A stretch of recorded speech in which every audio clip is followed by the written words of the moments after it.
ਵਾਹਿਗੁਰੂ ਜੀ ਕਾ ਖਾਲਸਾ ਵਾਹਿਗੁਰੂ ਜੀ ਕੀ ਫਤਿਹ। ਅਸੀਂ ਤੁਹਾਨੂੰ ਸੰਤ ਬਾਬਾ ਨੰਦ ਸਿੰਘ ਜੀ ਨਾਨਕਸਰ ਕਲੇਰਾਂ ਵਾਲਿਆਂ ਦੀਆਂ ਸਾਖੀਆਂ ਬਾਰੇ ਜਾਣੂ ਕਰਵਾ ਰਹੇ ਹਾਂ, ਜੋ ਕਿ ਉਹਨਾਂ ਦੀ ਬੁੱਕ ਆਨੰਦ ਸਰੋਵਰ ਜੀਵਨ ਸੰਤ ਬਾਬਾ ਨੰਦ ਸਿੰਘ ਜੀ ਨਾਨਕਸਰ ਕਲੇਰਾਂ ਵਾਲੇ ਭਾਗ ਪਹਿਲਾ ਵਿੱਚ ਦਰਜ ਹਨ। ਤੇ ਅੱਜ ਅਸੀਂ ਤੁਹਾਨੂੰ ਉਹਨਾਂ ਦੀ ਮਾਲਵੇ ਵੱਲ ਮੋੜਾ ਵਾਲੀ ਸਾਖੀ ਬਾਰੇ ਜਾਣੂ ਕਰਾਵਾਂਗੇ। ਮਾਲਵੇ ਵੱਲ ਮੋੜਾ। ਬਰਸਾਤ ਨਾਲ ਗਰਮੀ ਦੀ ਰੁੱਤ ਹੁਣ ਆਪਣੇ ਅਖੀਰਲੇ ਪੈਰਾਂ ਤੇ ਪੁੱਜ ਚੁੱਕੀ ਸੀ। ਇਧਰੋਂ ਮਾਲਵੇ ਦੀਆਂ ਕਲੇਰਾਂ ਤੇ ਝੋੜਾਂ ਆਦਿ ਤੋਂ ਪ੍ਰੇਮ ਖਿੱਚਾਂ ਪੈ ਰਹੀਆਂ ਸਨ। ਕੁਝ ਸੰਗੀ ਵੀ ਲੈਣ ਲਈ ਆ ਗਏ ਸਨ। ਸੋ ਚੂਨੀਆਂ ਦੇ ਠਾਠ ਨੂੰ ਟਾਹ ਤੇ ਛੱਪਰਾਂ ਛੁਪਰਾਂ ਨੂੰ ਤੀਲੀ ਲਾ ਕੇ ਵਾਪਸ ਆਪਣੇ ਨਾਨਕਸਰ ਆ ਪੁੱਜੇ। ਝੋੜਾਂ ਦੇ ਪ੍ਰੇਮੀਆਂ ਵੱਲੋਂ ਬੇਨਤੀਆਂ ਤਾਂ ਆ ਰਹੀਆਂ ਸਨ। ਕੱਤਕ ਦਾ ਮਹੀਨਾ ਜਾ ਰਿਹਾ ਸੀ ਕਿ ਇੱਕ ਪ੍ਰੇਮੀ ਅਨੋਖਾ ਪ੍ਰਣ ਕਰਕੇ ਆਪਣੇ ਖੂਹ ਤੇ ਬੈਠ ਗਿਆ। ਇਹ ਸੀ ਇੱਕ 60 ਵਰ੍ਹਿਆਂ ਦਾ ਬਿਰਧ ਜ਼ਿਮੀਂਦਾਰ ਭਾਈ ਸੁੰਦਰ ਸਿੰਘ। ਉਸਨੇ ਟਿੰਡ ਵਿੱਚ ਪਾਇਆ ਪਾਣੀ ਤੇ ਨਾਲ ਰੱਖ ਲਏ ਕੁਝ ਭੁੱਜੇ ਛੋਲੇ ਤੇ ਆਪਣੀ ਮੋਟੀ ਮੱਤ ਅਨੁਸਾਰ ਇਹ ਅਰਦਾਸ ਕਰ ਮਾਰੀ ਕਿ ਜੇ ਤੂੰ ਤਾਕਤ ਵਾਲਾ ਸਾਧ ਹੈ ਤਾਂ ਆਣ ਕੇ ਇਹ ਛੋਲੇ ਚੱਬ, ਜੇ ਨਾ ਚੱਬੇਗਾ ਤਾਂ ਮੈਂ ਵੀ ਅੰਨ ਪਾਣੀ ਨਹੀਂ ਵਰਤਣਾ। ਇਵੇਂ ਭੁੱਖਿਆਂ ਬੈਠਿਆਂ ਜਾਂ ਉਸਨੂੰ 3 ਦਿਨ ਹੋਣ ਲੱਗੇ ਤਾਂ ਅੰਤਰਜਾਮੀ ਬਾਬਾ ਜੀ ਨੂੰ ਖਿੱਚ ਪੈਣੀ ਸੁਭਾਵਕ ਸੀ। ਸੋ ਇੱਕ ਦਿਨ 7 ਵਜੇ ਸਵੇਰੇ ਹੀ ਆਪਣੇ ਨਿਕਟਵਰਤੀ ਸੰਗੀਆਂ ਨੂੰ ਕਹਿਣ ਲੱਗੇ, ਭਾਈ ਝੋੜਾਂ ਨੂੰ ਜਾਣਾ ਹੈ, ਛੇਤੀ ਕਰੋ। 8 ਵਜੇ ਤੱਕ ਲਾਰੀ ਆ ਗਈ। ਸਭ ਸਵਾਰ ਹੋ ਗਏ। ਰਾਹ ਵਿੱਚ ਸੰਗਤਾਂ ਨੂੰ ਦਰਸ਼ਨ ਦਿੰਦੇ ਬੱਸੀਆਂ ਲੰਘ ਝੋੜਾਂ ਦੇ ਰਾਹ ਦੇ ਉਰਾਂ ਹੀ 10 ਵਜੇ ਲਗਭਗ ਲਾਰੀ ਖੜੀ ਕਰਾ ਦਿੱਤੀ ਤੇ ਆਪ ਉੱਤਰ ਬੈਠੇ ਤੇ ਦਬਾ ਦਬ ਖੇਤਾਂ ਵਿੱਚੋਂ ਲੰਘਣ ਲੱਗ ਪਏ। ਖੇਤਾਂ ਵਿੱਚ ਅਲੇਹਾ ਕੰਡਿਆਂ ਵਾਲੀ ਬੂਟੀ ਸੀ। ਚੋਲਾ ਵੀ ਅਲੇਹ ਨਾਲ ਭਰ ਗਿਆ। ਉਸਨੂੰ ਲਾਹ ਸੁੱਟ ਕੇਵਲ ਬਾਹਾਂ ਵਾਲੀ ਕੁੜਤੀ ਤੇ ਕਛਹਿਰਾ ਹੀ ਪਾਏ ਹੋਏ ਉਸ ਖੂਹ ਤੇ ਪੁੱਜ ਕੱਚੀ ਕੋਠੜੀ ਵਿੱਚ ਬੈਠੇ ਹਠੀ ਸਿੰਘ ਨੂੰ ਜਾ ਕਿਹਾ, ਲਿਆ ਭਾਈ, ਛੋਲੇ ਭੁੱਖ ਲੱਗੀ ਹੋਈ ਹੈ, ਛਕੀਏ। ਇਹੋ ਸੀ ਉਸਦੀ ਭਾਵਨਾ। 2-4 ਚਟਕੀਆਂ ਨਾਲ ਛੋਲੇ ਚੂਖ ਮੁਖ ਵਿੱਚ ਪਾ, ਲਿਆ ਭਾਈ ਜਲ, ਕਹਿ 2 ਘੁੱਟ ਜਲ ਦੇ। ਛਕ ਕੇ ਉਸਨੂੰ ਕਿਹਾ, ਭਾਈ ਇਹੋ ਜਿਹਾ ਨੇਮ ਨਹੀਂ ਕਰੀਦਾ। ਇਹ ਕਲਯੁਗ ਦਾ ਸਮਾਂ ਹੈ। ਜੇ ਕੋਈ ਤਾਕਤ ਵਾਲਾ ਸਾਧੂ ਨਾ ਹੋਵੇ ਤਾਂ ਸਿੱਖ ਦੀ ਸ਼ਰਧਾ ਟੁੱਟ ਜਾਂਦੀ ਹੈ। ਇਵੇਂ ਪਰਮਾਤਮਾ ਪ੍ਰਸੰਨ ਨਹੀਂ ਹੁੰਦਾ। ਇਹ ਪ੍ਰੇਮਾ ਭਗਤੀ ਨਹੀਂ ਹੈ। ਪ੍ਰੇਮਾ ਭਗਤੀ ਹੈ ਸਾਈਂ ਨੂੰ ਰਿਝਾਉਣਾ। ਅੱਗੋਂ ਲਈ ਇਹ ਹੱਠ ਨਹੀਂ ਕਰਨਾ। ਤੇਰੀ ਖਾਤਰ ਸਾਨੂੰ ਆਪਣਾ ਨਿਤਨੇਮ ਛੱਡ ਕੇ ਆਉਣਾ ਪਿਆ ਹੈ। ਬਾਬਾ ਜੀ ਦੇ ਪੁੱਜਣ ਦੀ ਖਬਰ ਘੰਟਿਆਂ ਵਿੱਚ ਹੀ ਨੇੜੇ ਤੇੜੇ ਦੇ ਸੰਗੀਆਂ ਪਾਸ ਪੁੱਜ ਗਈ। ਸਿੱਬੀਆਂ ਦਾ ਜੈਲਦਾਰ ਸਰਦਾਰ ਸੰਪੂਰਨ ਸਿੰਘ ਆ ਹਾਜ਼ਰ ਹੋਇਆ। ਟਿਕਾਣਾ ਤਾਂ ਅੱਗੇ ਵਾਂਗ ਜੋਧ ਸਿੰਘ ਦੇ ਮਹਿਰੇ ਵਿੱਚ ਜਾ ਕੀਤਾ ਤੇ ਕਲੇਰਾਂ ਦੀ ਸੰਗਤ ਨੂੰ ਅਗਲੇ ਦਿਨ ਵਾਪਸ ਕਰ ਦਿੱਤਾ। ਕੱਤਕ ਦੀ ਪੂਰਨਮਾਸ਼ੀ ਵੀ ਆ ਰਹੀ ਸੀ, ਇਸ ਲਈ ਨਾਲੋਂ ਨਾਲ ਕੱਚਾ ਜਿਹਾ ਠਾਠ ਬਣਨਾ ਸ਼ੁਰੂ ਹੋ ਗਿਆ। ਰੁਲੀਆ ਸਿੰਘ ਫੁੰਮਨ ਸਿੰਘ ਦੀ ਜ਼ਮੀਨ ਵੱਲ ਵੀ ਸਵੇਰੇ ਚੱਕਰ ਲਾ ਆਉਂਦਾ। ਨੇੜੇ ਹੀ ਇੱਕ ਉੱਚਾ ਜਿਹਾ ਟਿੱਬਾ ਸੀ। ਉਸ ਤੇ ਚੜ੍ਹ ਉਤਰ ਕੇ ਸਰੀਰਕ ਕਸਰਤ ਵੀ ਕਰ ਲਿਆ ਕਰਨੀ। ਇੱਕ ਦਿਨ ਬਾਬਾ ਜੀ ਨੇ ਇਹਨਾਂ ਦੋਵਾਂ ਭਰਾਵਾਂ ਨੂੰ ਬਚਨ ਕੀਤਾ ਕਿ ਪਰਾਂ ਖੂਹ ਹੀ ਕਿਉਂ ਨਹੀਂ ਲਾ ਦਿੰਦੇ। ਉਹ ਕੁਝ ਮਰੇੜੇ ਸਨ ਜੋ ਸੰਗੀਆਂ ਨੇ ਰਲ ਕੇ ਖੂਹ ਪੁੱਟ ਮਾਰਿਆ। ਉਸਾਰੀ ਹੋ ਗਈ। ਜਦੋਂ ਲਾਹਾ ਦਿੱਤਾ ਤਾਂ ਉਸੇ ਦਿਨ ਉਬਲ ਵੀ ਹੋ ਗਿਆ, ਪਾਣੀ ਨਿਕਲ ਆਇਆ। ਤਾਂ ਉਹਨਾਂ ਨੇ ਇੱਕ ਚਬੱਚਾ ਬਣਾ ਦਿੱਤਾ ਤੇ ਜਲ ਦੀ ਸਵਸਥਾ ਕਾਇਮ ਰੱਖਣ ਲਈ ਚਬੱਚੇ ਉੱਤੇ 4-5 ਫੁੱਟ ਦੇ ਫੱਟੇ ਜੜ ਇੱਕ ਗੜਵੇ ਨਾਲੋਂ ਵੱਡਾ ਪਰ ਜੰਦਰੇ ਵਾਲਾ ਢੱਕਣ ਲਾ ਦਿੱਤਾ। ਚਾਬੀ ਕੋਲ ਰੱਖ ਛੱਡਣੀ। ਬਾਬਾ ਜੀ ਜਦ ਆਉਂਦੇ ਤਾਂ ਤਾਲਾ ਖੋਲ ਗੜਵੇ ਦੁਆਰਾ ਸਾਫ਼ ਜਲ ਆਪੇ ਹੀ ਲੈ ਲੈਂਦੇ। ਫਿਰ ਇੱਥੇ ਇੱਕ ਛੋਟਾ ਜਿਹਾ ਕੋਠਾ ਵੀ ਪਵਾਇਆ। ਇੱਕ ਦਿਨ ਭਾਈ ਸੁੱਚਾ ਸਿੰਘ, ਭਾਈ ਉਦੇ ਸਿੰਘ, ਭਾਈ ਸੰਤਾ ਸਿੰਘ ਸੇਵਕਾਂ ਨੂੰ ਸੰਬੋਧਨ ਕਰਕੇ ਬਾਬਾ ਜੀ ਨੇ ਫਰਮਾਇਆ, ਸਾਨੂੰ ਇਸ ਪਿੰਡ ਤੋਂ ਇੱਕ ਹਜ਼ੂਰੀ ਸੇਵਾ ਲਈ ਬੰਦਾ ਦੇਵੋ। ਇਸ ਸੇਵਾ ਨੂੰ ਹਰੇਕ ਨਹੀਂ ਨਿਭਾ ਸਕਦਾ। ਉਹ ਹੀ ਨਿਭਾ ਸਕਦਾ ਹੈ ਜੋ ਉਦਾਰ ਚਿੱਤ ਹੋਵੇ, ਜੁਬਾ ਅਵਸਥਾ ਹੋਵੇ, ਜਤੀ ਸਤੀ ਤੇ ਹਠੀ ਹੋਵੇ ਤੇ ਮਨ ਵਿੱਚ ਭੈ ਤੇ ਭਾਵ ਰੱਖਦਾ ਹੋਵੇ। ਇਹ ਇਸ਼ਾਰਾ ਤਾਂ ਇੰਦਰ ਸਿੰਘ ਵੱਲ ਹੀ ਸੀ, ਪਰ ਸਦਾ ਵਾਂਗ ਬਾਬਾ ਜੀ ਦੀ ਰਮਝ ਕਿਸੇ ਨੂੰ ਸਮਝ ਨਾ ਆਈ। ਸੋ ਉੱਤਰ ਵਿੱਚ ਭਾਈ ਸੁੱਚਾ ਸਿੰਘ ਨੇ ਬੇਨਤੀ ਕੀਤੀ ਕਿ ਇਹੋ ਜਿਹਾ ਸੇਵਕ ਤਾਂ ਤੁਹਾਡੀ ਮਿਹਰ ਨਾਲ ਹੀ ਬਣ ਸਕਦਾ ਹੈ। ਸਾਨੂੰ ਤਾਂ ਕੁਝ ਸਮਝ ਨਹੀਂ ਹੈ। ਜਿਸ ਤੋਂ ਸੇਵਾ ਕਰਾਓਗੇ ਉਹ ਕਰ ਲਵੇਗਾ। ਇਸ ਪਰ ਹਜੂਰ ਨੇ ਫਰਮਾਇਆ, ਚੰਗਾ, ਸਮੇਂ ਸਿਰ ਆਪੇ ਹੀ ਸਮਝ ਆ ਜਾਵੇਗੀ। ਕਾਕਾ ਇੰਦਰ ਸਿੰਘ ਇਸ ਵੇਲੇ 16-17 ਵਰ੍ਹਿਆਂ ਦਾ ਸੀ। ਰਤਾ ਰਤਾ ਮਸ ਫੁੱਟ ਰਹੀ ਸੀ। ਅੰਮ੍ਰਿਤ ਪਾਨ ਕਰ ਲਿਆ ਹੋਇਆ ਸੀ। ਸੰਗਤ ਦੀ ਸੇਵਾ ਕਰਨੀ, ਪ੍ਰਸ਼ਾਦਾ ਵੀ ਬਣਾ ਲਿਆਉਣਾ, ਦਿਨੇ ਜ਼ਿਮੀਂਦਾਰਾਂ ਦਾ ਕੰਮ ਕਰਨਾ, ਸੰਧਿਆ ਵੇਲੇ ਪਿੱਛੋਂ ਰਾਤ ਤੱਕ ਨੂੰ ਕੀਰਤਨ ਵਿੱਚ ਹਿੱਸਾ ਲੈਣਾ, ਬਾਣੀ ਕੰਠ ਕਰਨੀ ਆਦਿ। ਹੁਣ ਪਿੱਛੇ ਠਾਠ ਵਿੱਚ ਕਿਵੇਂ ਗੁਜ਼ਰੀ। ਇਸ ਨਾਮ ਮਾਤਰ ਠਾਠ ਨਾਲ ਲੋਪੋਕੀ ਅਗਵਾੜ ਦੀ ਕੁਝ ਜ਼ਮੀਨ ਅਰਜਨ ਸਿੰਘ ਦੀ ਲੱਗਦੀ ਸੀ। ਇਸ ਵਿੱਚ ਮਾਈਆਂ ਦੀ ਸੰਗਤ ਬੈਠਦੀ। ਅਰਜਨ ਸਿੰਘ ਇੱਕ ਰਾਜਸੀ ਮੁਕੱਦਮੇ ਵਿੱਚ ਲੰਮੀ ਕੈਦ ਕੱਟ ਕੇ ਘਰ ਆਇਆ ਤਾਂ ਸਮਾਂ ਪਾ ਕੇ ਉਸ ਦੇ ਘਰ ਪੁੱਤ ਹੋ ਗਿਆ। ਇਸ ਖੁਸ਼ੀ ਵਿੱਚ ਉਸ ਨੇ ਜ਼ਬਾਨੀ ਤੌਰ ਤੇ ਇਹ ਜ਼ਮੀਨ ਠਾਠ ਨੂੰ ਦਾਨ ਕਰ ਦਿੱਤੀ ਤੇ ਇਸ ਵਿੱਚ ਜਗਰਾਵਾਂ ਦੇ ਲਹਿਣਾ ਸਿੰਘ ਬੇਹਗਮ ਨੇ ਬੋਹੜ, ਪਿੱਪਲ ਤੇ ਡਾਹਣੇ ਗੱਟ ਦਿੱਤੇ ਜੋ ਹਰੇ ਹੋ ਗਏ। ਲਹਿਣਾ ਸਿੰਘ ਨੇ ਉਹਨਾਂ ਨੂੰ ਬੜੇ ਪ੍ਰੇਮ ਨਾਲ ਪਾਲਿਆ। ਮਾਲ ਦੇ ਕਾਗਜ਼ਾਂ ਵਿੱਚ ਹਾਲੀ ਦਾਖਲ ਖਾਰਜ ਨਹੀਂ ਸੀ ਹੋਇਆ ਕਿ ਅਰਜਨ ਸਿੰਘ ਨੂੰ ਕਿਸੇ ਨਿੰਦਕ ਨੇ ਚੁੱਕ ਦਿੱਤੀ ਕਿ ਇਹ ਰੁੱਖ ਹੋਰ ਜ਼ਮੀਨ ਨੂੰ ਵੀ ਖਰਾਬ ਕਰਨਗੇ। ਸੋ ਉਸ ਨੇ ਬਾਬਾ ਜੀ ਦੇ ਪਿੱਛੇ ਕੰਢੀ ਉਹ ਬਰੋਟੇ ਵੜ ਦਿੱਤੇ। ਇਸ ਦੇ ਕੁਝ ਦਿਨਾਂ ਅੰਦਰ ਹੀ ਉਸ ਦਾ ਇਕਲੌਤਾ ਮੁੰਡਾ ਬਿਮਾਰ ਹੋ ਗਿਆ। ਘਰ ਵਾਲਿਆਂ ਨੂੰ ਸ਼ੰਕਾ ਫੁਰਿਆ ਕਿ ਬਰੋਟੇ ਕੱਟਣ ਦੀ ਅਵਗਿਆ ਇਸ ਮੌਤ ਦਾ ਕਾਰਨ ਹੈ। ਅਰਜਨ ਸਿੰਘ ਦੇ ਘਰ ਵਾਲੇ ਕਹਿਣ ਕਿ ਉਹ ਜਾ ਕੇ ਮਾਫੀ ਮੰਗੇ ਤਾਂ ਭਲਾ ਬੱਚੇ ਦੀ ਜਾਨ ਬਖਸ਼ੀ ਹੋ ਜਾਵੇ। ਪਰ ਅਰਜਨ ਸਿੰਘ ਆਖੇ ਕਿ ਮੈਂ ਮਾਫੀ ਕਿਉਂ ਮੰਗਾ, ਮੇਰੇ ਮਿੱਤਰ ਮੈਨੂੰ ਟਿਚਕਰਾਂ ਕਰਨਗੇ। ਜਦ ਮੁੰਡੇ ਦੀ ਬਿਮਾਰੀ ਵੱਧ ਗਈ ਤਾਂ ਉਸ ਨੂੰ ਭੈ ਹੋਇਆ ਕਿ ਮੁੰਡਾ ਤਾਂ ਹੱਥੋਂ ਗਿਆ। ਉਸ ਦਾ ਸਾਲਾ ਕਪੂਰ ਸਿੰਘ ਰਾਮਪੁਰ ਕਟਾਣੇ ਦਾ ਵਾਸੀ ਬਾਬਾ ਜੀ ਦਾ ਸੇਵਕ ਸੀ। ਰਾਤੋਂ ਰਾਤ ਉਹ ਉਸ ਨੂੰ ਲਿਆਇਆ ਤੇ ਪੰਚਾਇਤ ਬਣਾ ਕੇ ਸਭ ਬਾਬਾ ਜੀ ਦੀ ਹਜ਼ੂਰੀ ਵਿੱਚ ਪੁੱਜੇ। ਬਾਬਾ ਜੀ ਨੇ ਸਤਿਗੁਰਾਂ ਅੱਗੇ ਅਰਦਾਸ ਕਰਨ ਲਈ ਸੁਝਾਅ ਦਿੱਤਾ, ਪਰ ਭਾਵੇਂ ਕਰਤਾਰ ਦੀ। ਅਰਜਨ ਸਿੰਘ ਆਪ ਅਰਦਾਸੇ ਵਿੱਚ ਸ਼ਾਮਿਲ ਹੀ ਨਾ ਹੋਇਆ ਤੇ ਮੁੰਡਾ ਮਰ ਗਿਆ। ਉਧਰ ਝੋੜਾਂ ਦੇ ਇਲਾਕੇ ਨੂੰ ਹੁਣ ਚੋਖਾ ਸਮਾਂ ਮਿਲ ਚੁੱਕਿਆ ਸੀ। ਸਾਰਾ ਸਿਆਲ ਹੀ ਇੱਥੇ ਸਤਸੰਗ ਚੱਲਦਾ ਰਿਹਾ।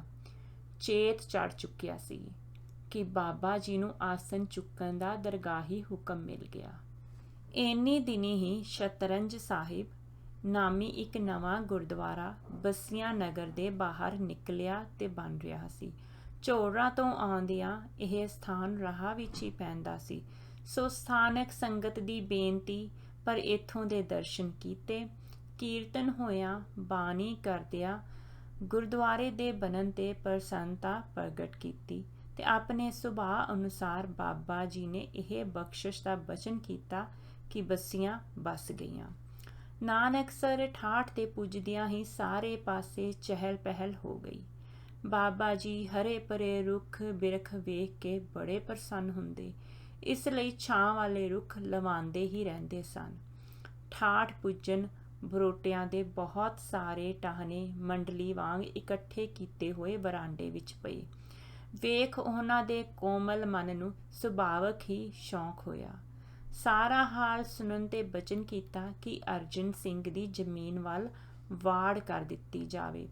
ਸੰਗਤ ਨੇ ਬੇਨਤੀ ਕੀਤੀ ਕਿ ਵਾੜ ਨਾਲੋਂ ਜੇ ਕੰਧ ਖਿੱਚ ਦਿੱਤੀ ਜਾਵੇ ਤਾਂ ਨਾ ਉਹ ਇੱਧਰ ਵੇਖੇ ਤੇ ਨਾ ਹੀ ਸੰਗਤ ਉਸ ਦੀ ਜ਼ਮੀਨ ਵੱਲ ਝਾਕੇ। ਜਦ ਕੰਧ ਕਰਨ ਲਈ ਕੱਚੀਆਂ ਇੱਟਾਂ ਰੱਖੀਆਂ ਤਾਂ ਅਰਜਨ ਸਿੰਘ ਆ ਪੁੱਜਾ ਤੇ ਸੰਗਤ ਨੂੰ ਕਹਿਣ ਲੱਗਾ ਕਿ ਜੇ ਕੰਧ ਕੱਢੀ ਗਈ ਤਾਂ ਮੈਂ ਵੀ ਮਰ ਜਾਊਂਗਾ, ਅੱਗੇ ਤਾਂ ਮੇਰਾ ਮੁੰਡਾ ਹੀ ਮਰਿਆ ਹੈ। ਇਤਨੇ ਚਿਰ ਵਿੱਚ ਬਾਬਾ ਜੀ ਬਾਹਰ ਆ ਗਏ ਤੇ ਫਰਮਾਇਆ ਕਿ ਇਸ ਦੀ ਜ਼ਮੀਨ ਉੱਕੀ ਹੀ ਨਾ ਰੋਕੋ, ਸਗੋਂ ਜਿਤਨੀ ਇਹ ਕਹਿੰਦਾ ਹੈ ਉਸ ਤੋਂ ਵੱਧ ਛੱਡ ਦਿਓ। ਇਸ ਪਰ ਜਦ ਉਹ ਕੀਰਨੇ ਪਾਣ ਲੱਗਾ, ਮੈਂ ਮਰ ਜਾਊਂ, ਤਾਂ ਬਾਬਾ ਜੀ ਨੇ ਹੱਸ ਫਰਮਾਇਆ, ਭਾਈ ਤੇਰੇ ਮਰਨ ਵਾਸਤੇ ਤਾਂ ਅਸੀਂ ਕੁਝ ਨਹੀਂ ਕਰ ਰਹੇ, ਜਿਵੇਂ ਤੂੰ ਖੁਸ਼ ਹੁੰਦਾ ਹੈ ਉਵੇਂ ਹੀ ਕਰ ਲੈਂਦੇ ਹਾਂ। ਉਹ ਜੀ ਅੱਗੇ ਹੀ ਭੁੱਲ ਹੋ ਗਈ ਹੈ, ਜ਼ਮੀਨ ਮੈਂ ਹੋਰ ਛੱਡ ਦਿੰਦਾ ਹਾਂ। ਬਾਬਾ ਜੀ ਭੁੱਲ ਪਲ ਕੋਈ ਨਹੀਂ ਹੋਈ, ਜਿੱਥੋਂ ਤੂੰ ਬਰੋਟੇ ਵੱਡੇ ਹਨ ਉੱਥੇ ਮੁੰਡ ਹਾਲੀ ਉਵੇਂ ਹੀ ਹਨ। ਹੁਣ ਤੂੰ ਉਹਨਾਂ ਨੂੰ ਪਾਣੀ ਪਾ ਦੇ। ਇਹ ਬਚਨ ਸੁਣ ਕੇ ਉਸਨੇ 2-2 ਟਿੱਡਾਂ ਪਾਣੀ ਦੀਆਂ ਪਾ ਦਿੱਤੀਆਂ। ਦਿਨਾਂ ਅੰਦਰ ਉਹ ਹੀ ਮੁੱਢ ਹਰੇ ਹੋ ਗਏ। ਫਿਰ ਅਰਜਨ ਸਿੰਘ ਦੇ ਘਰ ਮੁੰਡਾ ਵੀ ਹੋ ਗਿਆ, ਜੋ ਹੁਣ ਤੱਕ ਜਿਉਂਦਾ ਹੈ। ਅਰਜਨ ਸਿੰਘ ਨੇ ਕੁਝ ਹੋਰ ਜ਼ਮੀਨ ਛੱਡਣੀ ਚਾਹੀ, ਪਰ ਉਸ ਨੂੰ ਤਬਾਦਲੇ ਵਿੱਚ ਕਿਸੇ ਨੇ ਵਧੇਰੀ ਜ਼ਮੀਨ ਪੇਸ਼ ਕਰ ਦਿੱਤੀ। ਇਸ ਤਰ੍ਹਾਂ ਉਸ ਦੀ 5 ਕੁੰਮਾਂ ਜ਼ਮੀਨ ਠਾਠ ਦੇ ਪਾਸ ਆ ਗਈ, ਜਿਸ ਵਿੱਚ ਕਿ ਅਜੋਕਾ ਨਵਾਂ ਠਾਠ ਹੈ। ਬਾਬਾ ਜੀ ਦੇ ਚੋੜਾਂ ਤੋਂ ਵਾਪਸੀ ਉਪਰੰਤ ਹੀ ਸਰਦਾਰ ਸੰਪੂਰਨ ਸਿੰਘ ਹੋਰਾਂ ਪਹਿਲੀ ਵੇਰੀ ਬਾਬਾ ਜੀ ਦੀ ਭੇਟ ਕੀਤੀ। ਇਸ ਮਹੀਨੇ ਵਿੱਚ ਹੀ ਸੰਤ ਵਧਾਵਾ ਸਿੰਘ ਜੀ ਦੇ ਯਾਦ ਕਰਨ ਤੇ ਉਹਨਾਂ ਦੇ ਦਰਸ਼ਨਾਂ ਨੂੰ ਲਹਿਰੇ ਪੁੱਜੇ। ਸਰਦਾਰ ਜਸਵੰਤ ਸਿੰਘ, ਜੋ ਹਜ਼ੂਰੀ ਸੇਵਾ ਵਿੱਚ ਨਾਲ ਸਨ, ਨੇ ਦੱਸਿਆ ਕਿ ਸਾਡੇ ਸੰਗ ਇੱਕ ਛੋਟਾ ਜਿਹਾ ਕੀਰਤਨੀ ਜੱਥਾ ਸੀ। ਤਪੱਸਿਆ ਸਮੇਂ ਦੀ ਪੁਰਾਣੀ ਕੁਟਿਆ, ਜੋ ਰਿਖੀ ਵਾਲੇ ਕਰਕੇ ਪ੍ਰਸਿੱਧ ਹੋ ਚੁੱਕੀ ਸੀ, ਵਿੱਚ ਹੀ ਬਾਬਾ ਜੀ ਨੇ ਆਸਣ ਜਮਾਇਆ। ਇਹ ਥਾਂ ਨਗਰ ਤੋਂ ਕੁਝ ਦੂਰ ਪੈਂਦਾ ਸੀ। ਇੱਥੇ 3-4 ਦਿਨ ਠਹਿਰੇ। ਇੱਕ ਸਵੇਰ ਹਾਜ਼ਰੀ ਪੁੱਜਣ ਨੂੰ ਕੁਝ ਦੇਰ ਹੋਣ ਕਾਰਨ ਬਾਬਾ ਜੀ ਜੰਗਲ ਵਿੱਚ ਇੱਕ ਪਿੱਪਲ ਹੇਠਾਂ ਜਾ ਬੈਠੇ, ਤੇ ਜਦ ਮੈਂ ਹਾਜ਼ਰ ਹੋਇਆ ਤਾਂ ਫਰਮਾਇਆ, ਹਾਜ਼ਰੀ ਤਾਂ ਨਹੀਂ ਆਈ, ਕੁਝ ਕਰੋ ਪ੍ਰਬੰਧ। ਮੈਂ ਜੀ ਪਿੰਡੋਂ ਜਾ ਕੇ ਲਿਆਉਣਾ ਹਾਂ। ਬਾਬਾ ਜੀ ਇੰਨੇ ਚਿਰ ਵਿੱਚ ਹਾਲੀ ਦੀ ਰੋਟੀ ਲੈ ਕੇ ਜਾ ਰਹੀ ਨੇੜਿਓਂ ਲੰਘਦੀ ਮਾਈ ਨੂੰ ਵੇਖ ਕੇ, ਚੱਲ ਇਸ ਤੋਂ ਹੀ ਫੜ ਲੈ। ਇਹ ਗੱਲ ਮਾਈ ਦੇ ਕੰਨਾਂ ਵਿੱਚ ਪੁੱਜ ਗਈ। ਉਹ ਮਹਾਤਮਾ ਨੂੰ ਵੇਖ ਆਪ ਹੀ ਹੋਰ ਨੇੜੇ ਆ ਗਈ ਤੇ ਮੱਥਾ ਟੇਕ ਬੱਧੇ ਵਧਾਏ ਪ੍ਰਸ਼ਾਦੇ ਤੇ ਲੱਸੀ ਦਾ ਡੋਲਾ ਅੱਗੇ ਰੱਖ ਕਹਿਣ ਲੱਗੀ, ਲੋ ਜੀ ਛਕੋ।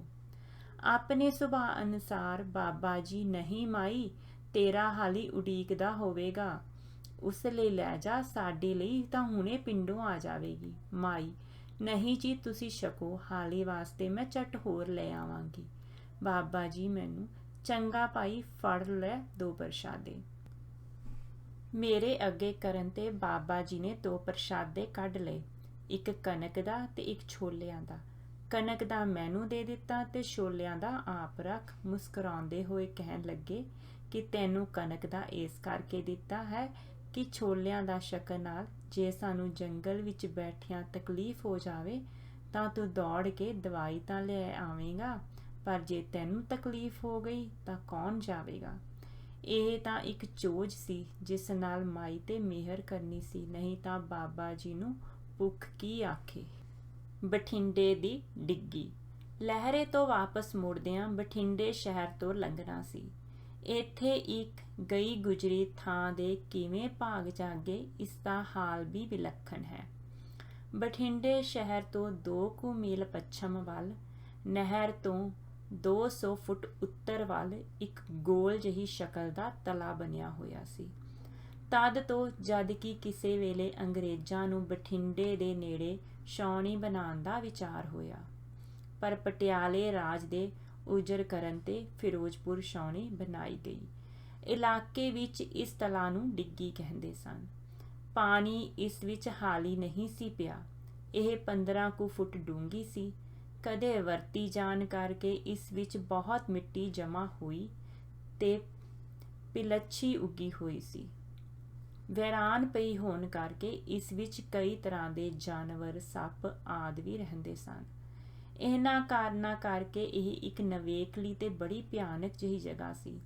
ਇਸ ਦੇ ਇੱਕ ਪਾਸਿਓਂ ਜੜਾ ਨੇੜੇ ਦੇ ਦੂਜੇ ਪਾਸਿਓਂ ਦੂਰ 2 ਰੇਲ ਦੀਆਂ ਲਾਈਨਾਂ ਲੱਗਦੀਆਂ ਸਨ, ਤਾਂ ਵੀ ਇਹ ਲਾਵਾਰਸ ਥਾਂ ਬਾਬਾ ਜੀ ਨੂੰ ਪਸੰਦ ਆ ਗਈ।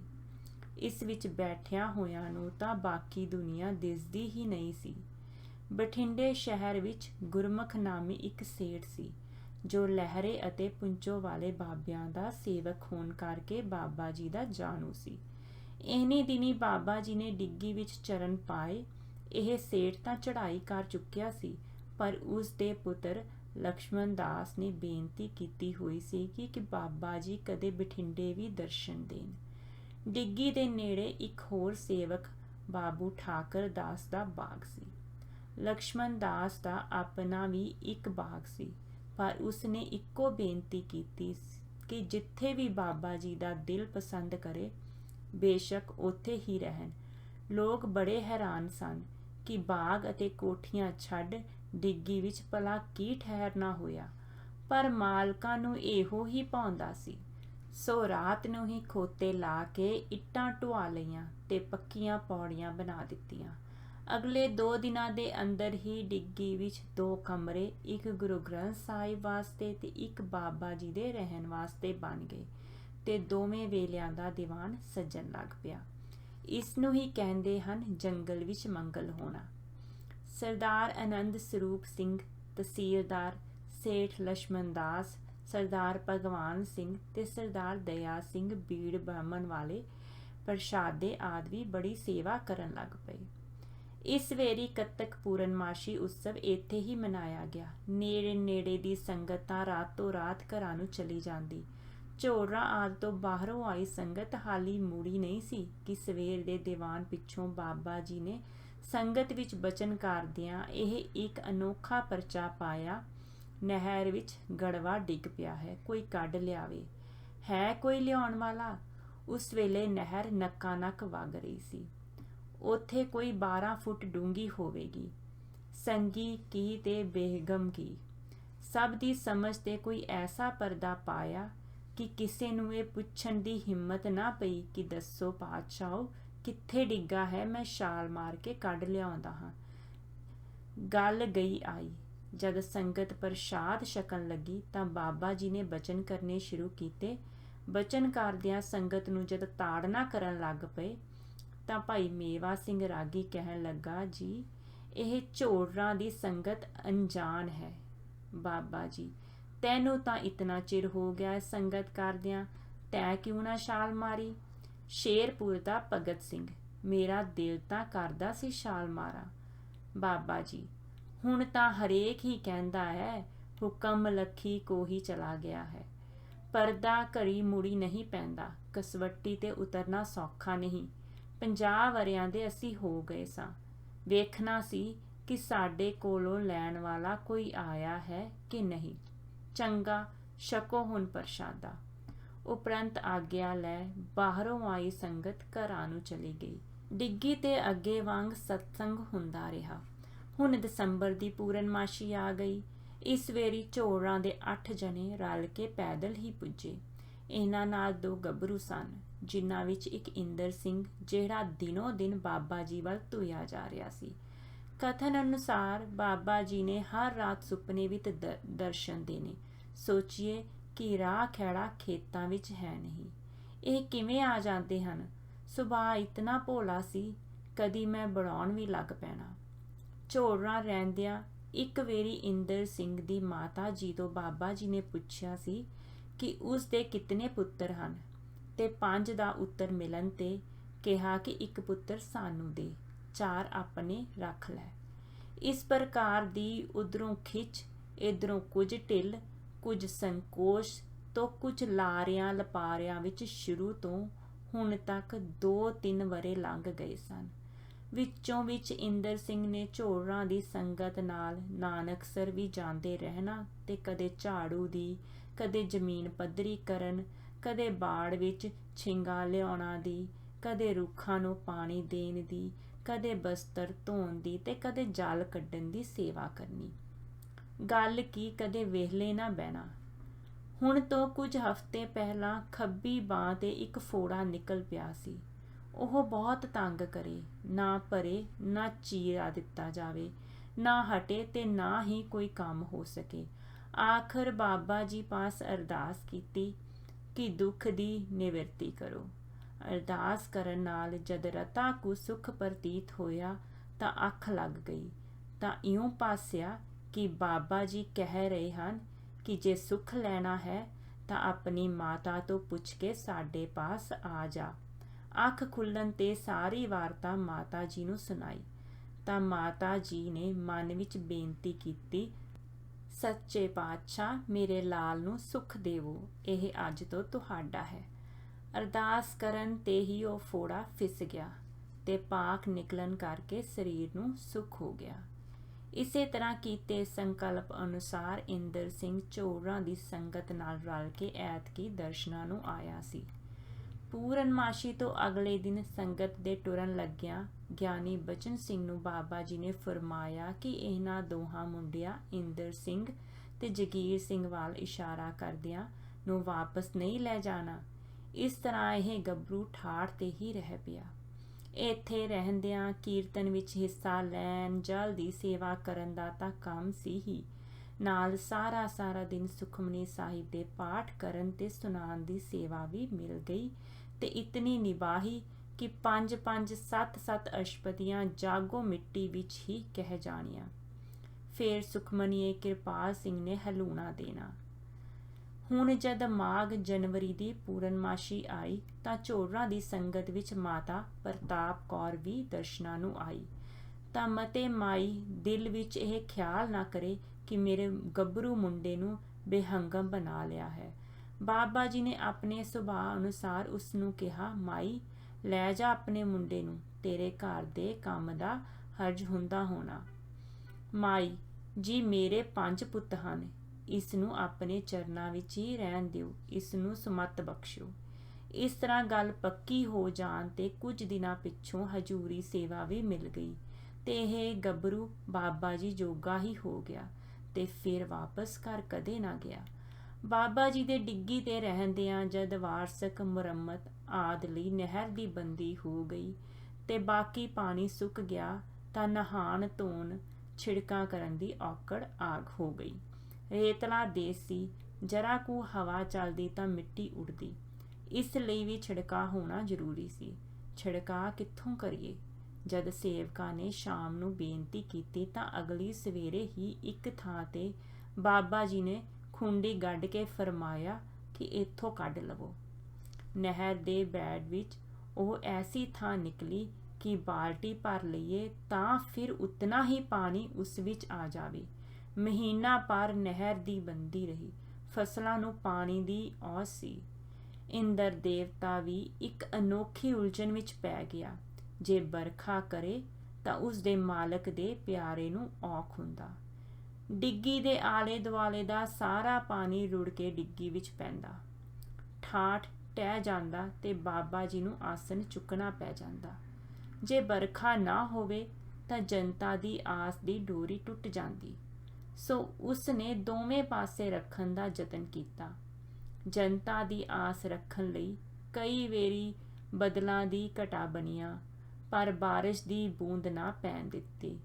ਇਹ ਦਸ਼ਾ ਦੇਖ ਬਾਬਾ ਜੀ ਇੱਕ ਦਿਨ ਭਾਈ ਇੰਦਰ ਸਿੰਘ ਰੇਲਵੇ ਡਰਾਈਵਰ ਅਨੁਸਾਰ ਕਹਿਣ ਲੱਗੇ, ਅਸੀਂ ਹੁਣੇ ਜਾਵਾਂਗੇ, ਕਿਉਂਕਿ ਇੱਥੋਂ ਦੇ ਜ਼ਿਮੀਂਦਾਰ ਕਹਿੰਦੇ ਹਨ ਕਿ ਜਿਸ ਦਿਨ ਦੇ ਸੰਤ ਆਏ ਹਨ ਬੱਦਲ ਦੀ ਕਣੀ ਨਹੀਂ ਪਈ।